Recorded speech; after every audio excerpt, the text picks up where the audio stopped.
সারিয়াকান্দি ঘাট থেকে নৌকা নেয় আলিম জামান। দূরের এক চরে যাবে, যে চরে আছে একটা স্কুল।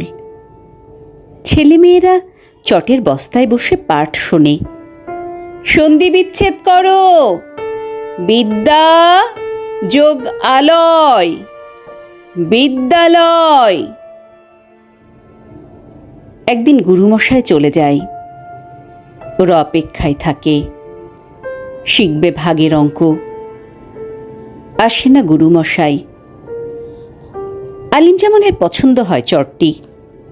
খোলা আকাশ, মুক্ত বাতাস, তার মাঝে খেলা করে জনবসতি।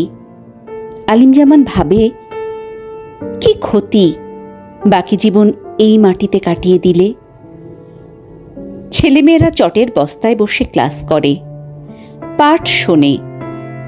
আলিম জামানের জন্য নড়বড়ে পায়ের চেয়ার আসে। দুপুরের খাবার আসে সাইদুর চেয়ারম্যানের বাড়ি থেকে। কখানা নোনতা বিস্কুট, কখনো বা এক থালা মুড়ি। দিনে দিন আলিম জামানের স্কুলের সমৃদ্ধি হয়। ছেলে মেয়ে বাড়ে। বিকেলে ওরা স্কুলে পড়তে আসে। গল্পে গল্পে সন্ধ্যা বয়ে যায়। আলিম জামান চেয়েছিল বাকি জীবন চরের স্কুলে কাটিয়ে দিতে, কিন্তু পারে কি? পারে না। একদিন হলুদ খামে বদলির চিঠি আসে। ছেলেরা কাঁদে, মেয়েরা কাঁদে, মা কাঁদে, বাবাও কাঁদে। ওদের চোখ যেন হেমন্তের সকালের দুর্বাঘাসে শিশির বিন্দু। এরপর এক রাতে সেই স্কুলটির ডাক আসে, যমুনার ডাক। একে ফিরিয়ে দেয়া যায়?